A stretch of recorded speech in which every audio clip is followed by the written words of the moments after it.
김희상입니다. 제가 아프리카에서 사역을 하고 있습니다.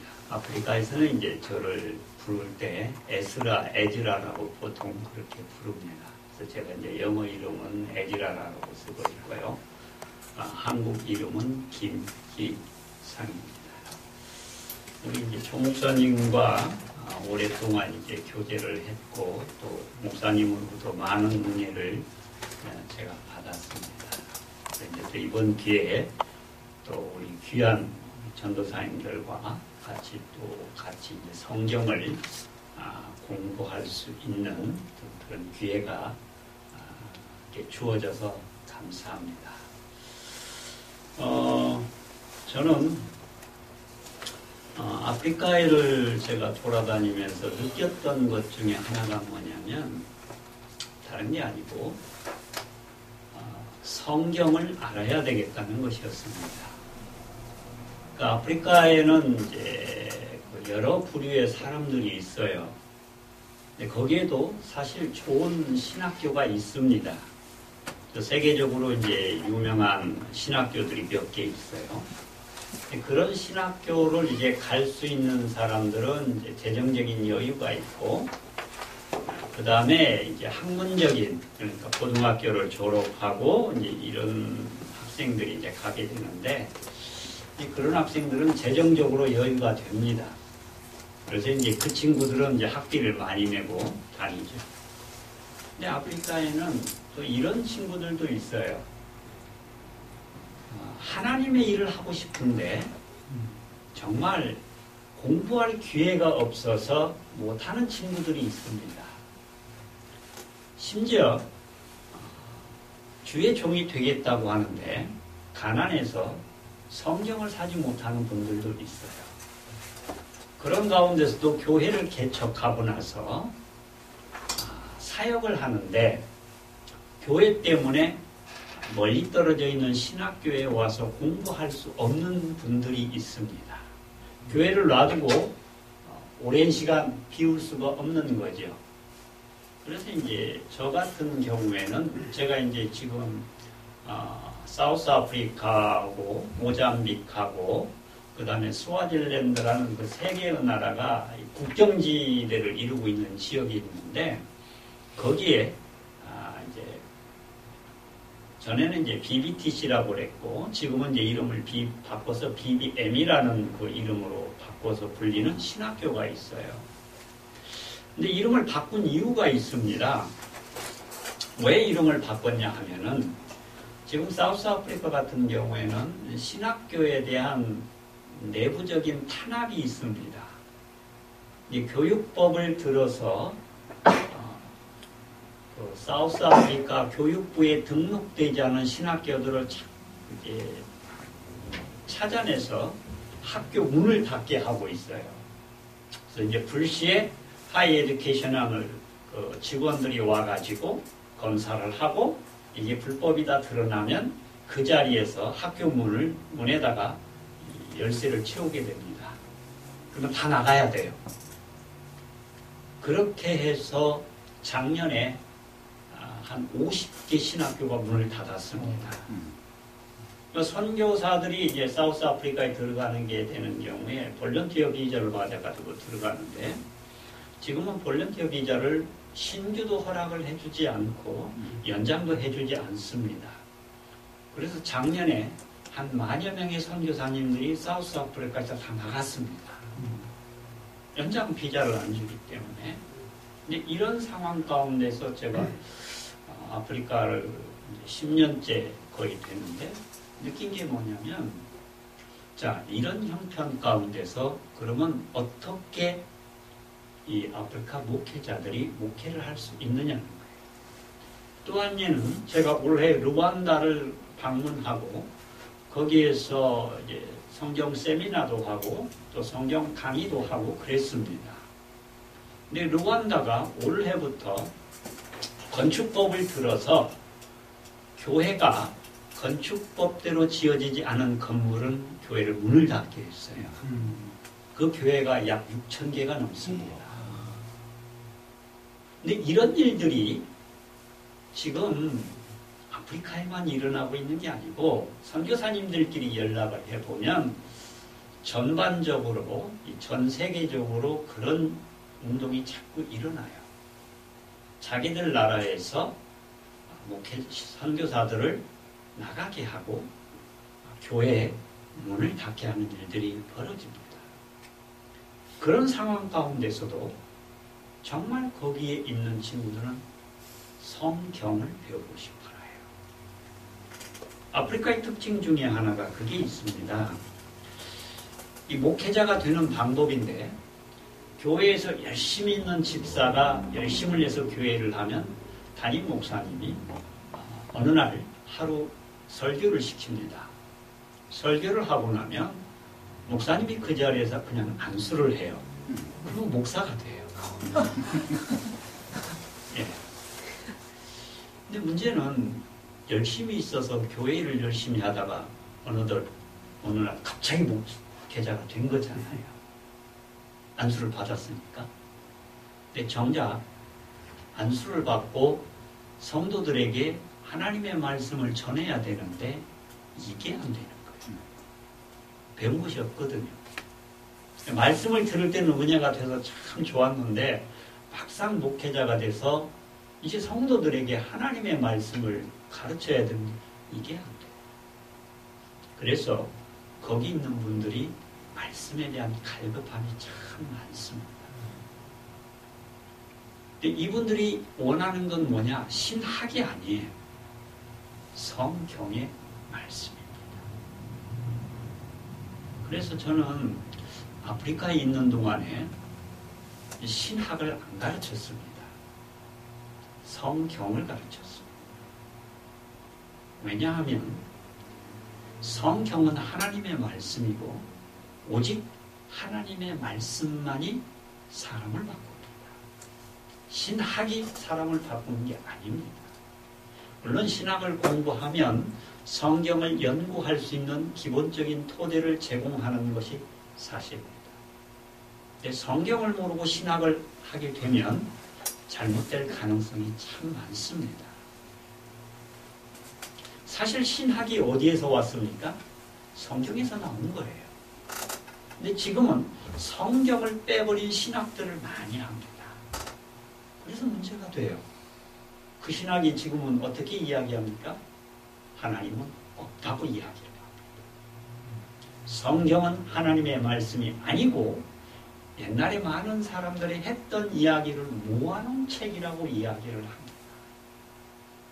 분명히 신학은 성경에서 출발을 했는데 지금은 그 자기의 출발점을 버리고 완전히 신학이 성경을 무시하거나 성경은 하나님의 말씀이 아니라는 쪽으로 가고 있어요. 특히 여러분들 가운데서 좀 더 공부를 하고 싶으신 분들은 아마도 더 많은 공부를 하시게 될 겁니다. 근데 공부를 하시다가 보면 부딪히는 문제가 그 문제예요. 여러분 이제 여기를 졸업하시고 좀 더 공부를 하시고 싶은 분은 또 MA 코스도 하실 것이고 MA 코스 다음에는 또 PhD 코스도 하실 것이고 다 하실 건데 거기에 가면 갈수록 부딪히는 문제가 성경을 하나님의 말씀으로 인정하느냐 안 하느냐에 따라서 여러분이 박사과정에 들어가게 되면 신학 박사가 될 수 있느냐 되지 못하느냐가 결정됩니다. 몇 개의 신학교를 빼고는 여러분 지금은 성경을 하나님 말씀으로 받잖아요. 성경을 하나님 말씀으로 받고 인정을 하면 신학적으로 박사학위 받기가 참 어렵습니다. 이게 지금의 현실이에요.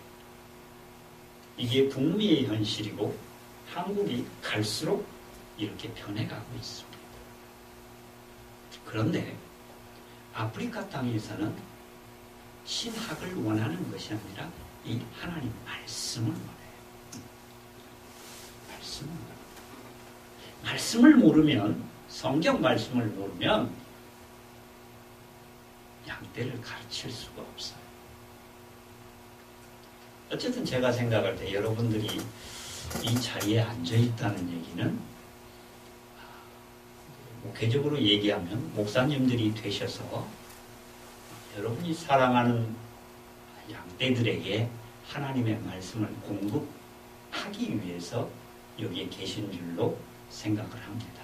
제가 여러분들의 형편을 다 아는 건 아니죠. 그런데 그냥 객관적으로 얘기하면 그렇게 되는 겁니다. 그래서 제가 신학교, 사우스아프리카에 있는 신학교에 갈 때 교장 선생님하고 처음 컨택했을 때 그런 말씀을 드렸어요. 저더러 신학을 가르치라고 하면 저는 그 학교 안 갑니다 그랬어요. 대신에 성경을 가르치라고 한다면 저는 언제까지 있을 것입니다. 그렇게 얘기했어요. 그리고 교장 선생님이 그것을 억셉트 하셨습니다. 그래서 제가 그 학교를 갈 수 있었던 거예요. 제가 왜 이 말씀을 드리냐 하면은 여러분 성경을 알지 못하면 어디에 가서든지 목회하기 어렵습니다. 성경이 하나님 말씀이라는 것을 여러분이 받아들이지 아니하면 목회 못합니다. 저는 확신합니다. 왜 그러냐면 목회는 하나님의 말씀을 하나님의 사람들에게 먹이는 거예요. 여러분 요한복음 21장이 마지막 장이죠. 여러분 요한복음 마지막 장에 예수님이 하신 것이 무엇이냐 하면 부활하신 예수님이 베드로와 그 몇몇의 제자들을 찾아서 갈릴리로 가십니다. 그러죠? 그리고 우리 주님께서 조반을 준비해 놓으시고 그 제자들을 아침 식사에 초대해요. 그런데 이 제자들은 예수님이 부활하시고 난 다음에 부활하신 예수님의 소식을 들었고 만났음에도 불구하고 갈릴리 바다로 가요. 왜 이들이 거기를 갑니까? 부활하신 주님 소식을 들었고 만났는데 그 다음에 뭘 해야 될지를 몰랐어요. 그래서 우리 주님이 제자들을 찾아가시고 아침 식사에 초대를 하시고 아침을 먹이고 난 다음에 대표적인 이야기를 하시죠. 그게 예수님과 베드로와의 대화예요. 예수님이 그렇게 물으시잖아요. 네가 나를 사랑하느냐? 베드로가 대답. 예 주님, 제가 주님을 사랑합니다. 주님이 다시 말씀하시. 그러면 내 양을 먹이라. 잘 아시는 대로 이 대화가 똑같은 패턴이 3번이 반복돼요. 3번 반복됩니다. 그리고 실질적으로 요한복음이 그렇게, 물론 이제 그 뒤에 조금 더 다른 이야기가 있습니다만 실질적으로 거기서 끝나요. 요한복음 맨 마지막에 예수님과 베드로의 대화. 그 대화에서 마지막 말씀이 뭐냐면 내 양을 먹이라. 그래서 목회자가 된다는 건 다른 일을 하는 게 아니고 양을 먹이는 거예요. 누구의 양입니까?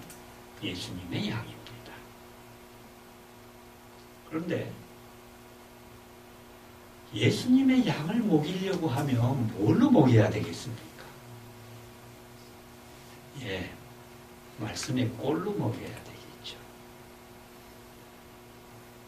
제가 올해 머무르고 있었던 곳이 어디냐면 한국에서 목회하시고 은퇴하시고 그 아프리카로 선교하시겠다고 이른이 넘으신 목사님이 오셨어요.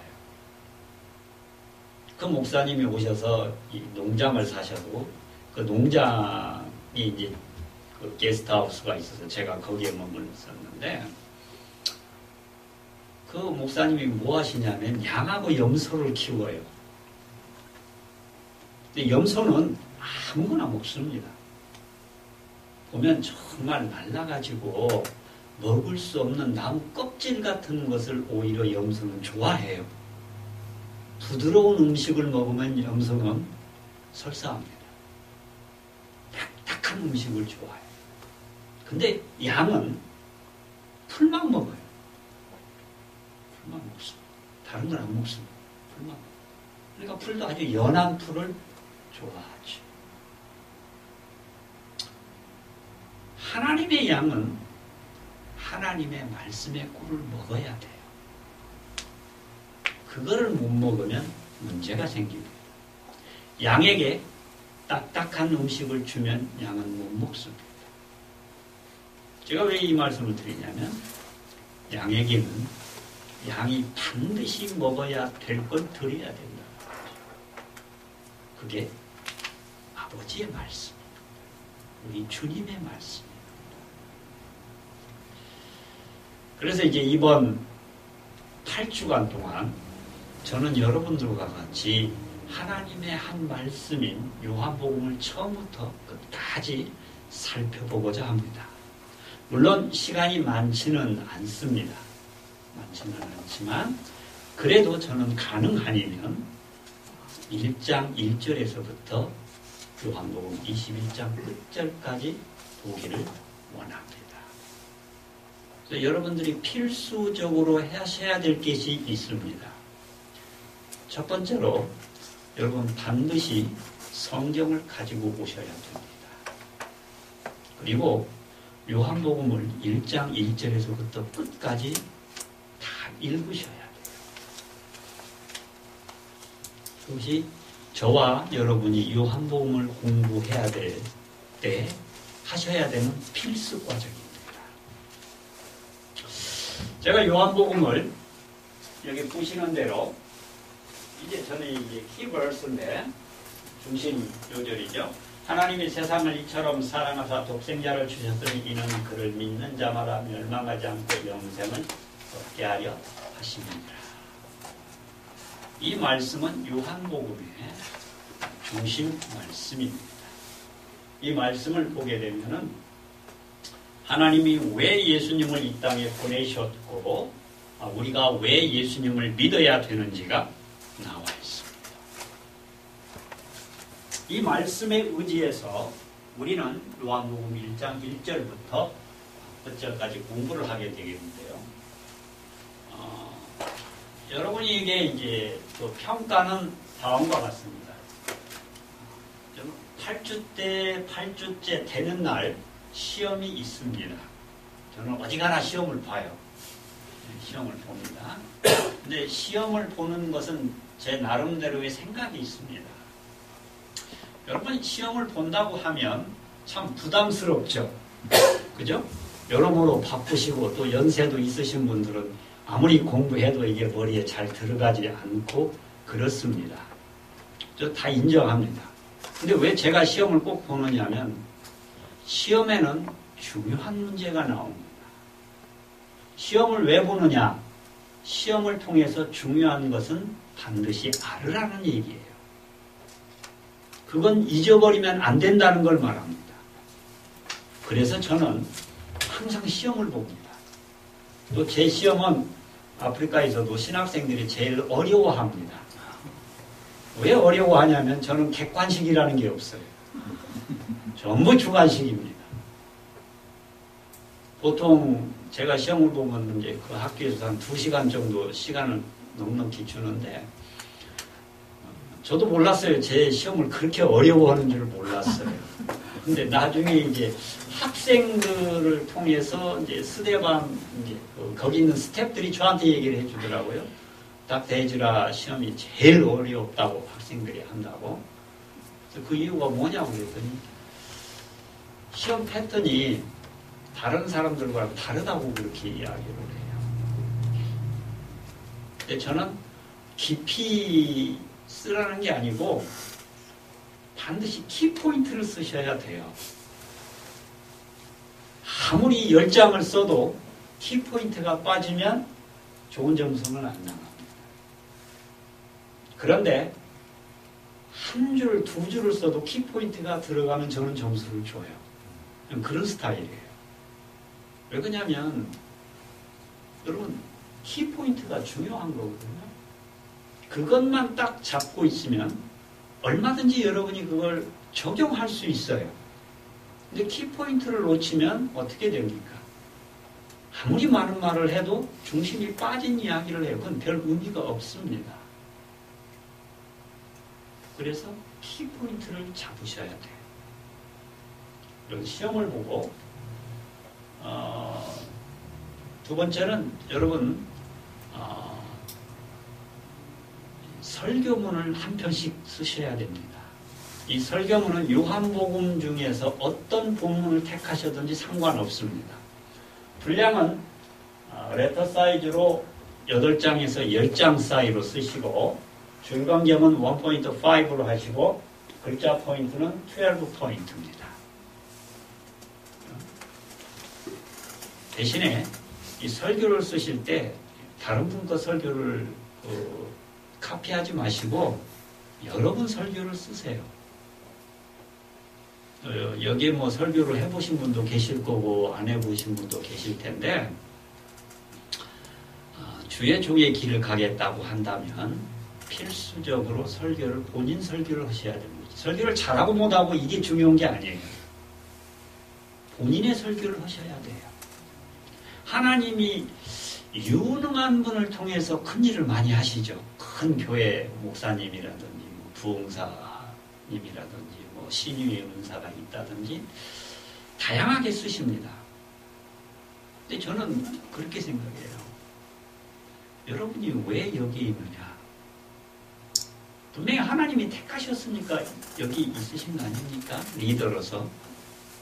그러면 하나님은 여러분을 통해서, 여러분의 입술을 통해서, 여러분의 지식을 통해서, 여러분의 마음을 통해서 하나님 말씀하시기를 원하시는 거예요. 그렇기 때문에 다른 분의 설교를 하지 마시고 여러분의 설교를 하세요. 여러분 설교 좀 서투르게 하면 좀 어떻습니까? 괜찮습니다. 괜찮아요. 정말 좋은 설교는 성도들이 들으면 압니다. 아무리 미사여구를 섞고 아무리 좋은 말을 하고 아무리 말을 잘해도 여러분 그 설교 속에 하나님을 향한 열정이 있는지 없는지는 성도는 들으면 알아요. 그러나 성도는 그걸 알면서도 말을 안 하는 거죠. 그렇기 때문에 여러분들의 설교를 꼭 쓰셔서 제출해 주시면 감사하겠습니다. 기간은 제가 한 달을 드리겠습니다. 한 달 이내에만 써서 제출해 주시면 감사하겠습니다.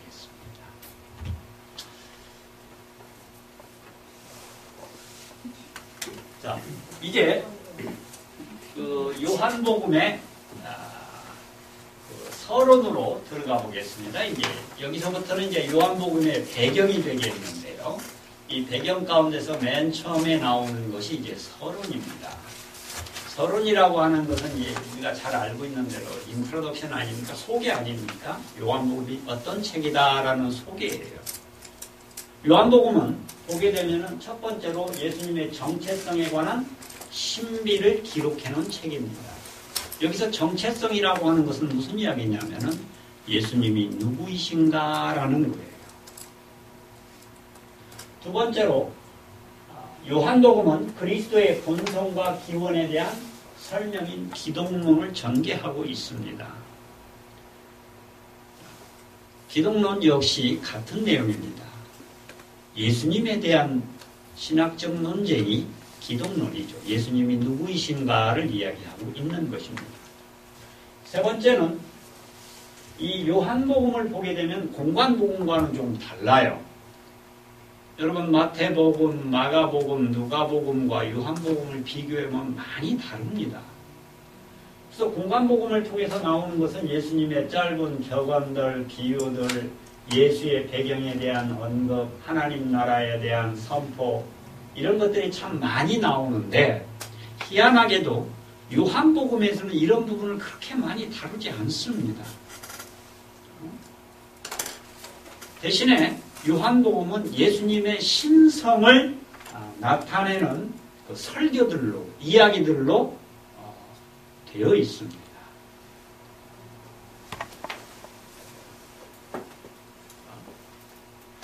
그래서 이제 우리가 요한복음과 이 공관복음을 좀 대결을 해보게 되면은, 마태복음의 메인 주제는 왕입니다. 왕으로 오신 예수님이에요. 그리고 이 왕으로 오신 예수님을 상징하고 있는 것이 사자입니다. 여러분이 에스겔서나 또한 계시록 말씀을 보게 되면은 하나님의 보좌와 하나님의 임재를 나타내게 되는데 그 하나님의 임재를 나타낼 때 나오는 4가지 동물이 있어요. 그것이 이제 사자와 소와 사람과 이 독수리가 나오게 됩니다. 네, 많은 분들이 이 4동물을 이 사복음서와 연관을 시켜요. 특징적인 걸 이제 꼽아서 연결을 시키는 거죠. 그래서 보통 우리가 동물의 왕 하면 사자라고 이야기하지 않습니까? 그래서 사자는 마태복음을 상징한다 이렇게 이야기하고 마가복음 같은 경우는 주제가 종으로 오신 예수님이에요. 그러니까 종하면 섬김입니다. 그래서 이제 소가 마가복음을 상징한다고 이야기를 하고요. 누가복음의 메인 주제는 인자입니다. 그렇죠? 그래서 사람이죠. 인자는 사람의 아들이니까요. 그리고 요한복음은 빛과 생명이라고 보통 이야기를 합니다. 그래서 요한복음은 독수리가 상징하고 있다고 이렇게 이야기를 해요. 이건 다른 복음서를 공부하셔도 아마 동일하게 거의 나오시는 내용일 겁니다. 배경을 좀 보게 되면요. 먼저 이 요한복음의 저작 연대가 지금은 약 90년에서 100년 사이에 기록되었다 이렇게 이야기를 합니다만은 제가 신학교를 다닐 때만 해도 보통 200년, 100년이 넘은 때라고 이야기를 했습니다만은 이제 최근에 계속적인 이제 연구를 통해서 요한복음이 90년에서 100년 사이에 기록이 되었다고 그러고 이제 한국의 어떤 교수님의 연구에 의해서 지금은 AD 70년까지 올라가 있습니다. 저자는 외적 증거와 내적 증거가 있는데요. 요한복음의 저자로서 외적 증거는 이제 이레니우스라든지 알렉산드리아의 클레멘트라든지 또는 터툴리안 같은 사람들이 증거를 했습니다. 요한복음의 저자는 사도 요한이다. 이렇게 증거를 했고요. 내적 증거를 이야기하신 분은 이제 웨스트코트가 이렇게 사용한 방법인데 요한복음 내용을 보게 되면은 그 내용이 유대인만 쓸 수 있는 내용이라고 이야기를 합니다. 두 번째로는 저자는 팔레스타인에서 왔다는 거죠. 이걸 어떻게 이야기하냐면 팔레스타인에 있는 그 지리적인 것들을 기록을 해놓고 있어요. 그래서 이 사람이 팔레스타인에서 오지 않았으면 쓰기 어렵다는 거죠. 그리고 그 내용이 예수님의 목격자만이 쓸 수 있다는 겁니다. 그리고 저자는 사도이어야 한다 라고 이야기했고 그래서 결론적으로 그렇게 이야기합니다. 요한복음의 저자는 사도 요한이다. 수신자는 에베소 교회로 추정하고 있습니다. 왜 제가 추정이라는 단어를 쓰냐 하면은 성경 요한복음에 정확하게 누구에게 보낸다 이런 기록들이 없어요. 그래서 이제 내용을 볼 때 에베소 교회로 추정을 하고 있습니다. 출처는 쓴 곳이죠. 에베소서를 쓴 곳은 보통 에베소 어떤 분은 이제 알렉산드리아, 어떤 분들은 안디옥 이렇게 주장을 하는데 전통적인 의견은 보통은 에베소라고 이야기를 합니다.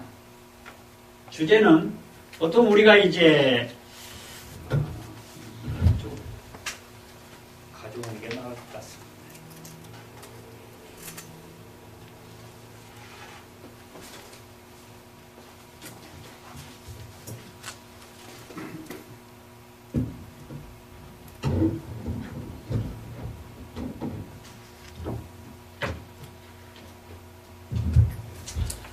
요한복음에는 대표적으로 나와 있는 내용이 뭐냐면은 7가지 표적과 7가지 예수님의 자기 선언이 나와 있습니다. 7가지 표적은 이제 물을 포도주로 바꾸신 것, 첫 번째 표적이죠. 두 번째는 왕의 신하의 아들을 고쳐주신 것, 세 번째는 베데스다 환자를 치료하신 것, 네 번째는 오병이의 사건, 다섯 번째는 무리를 거르신, 여섯 번째는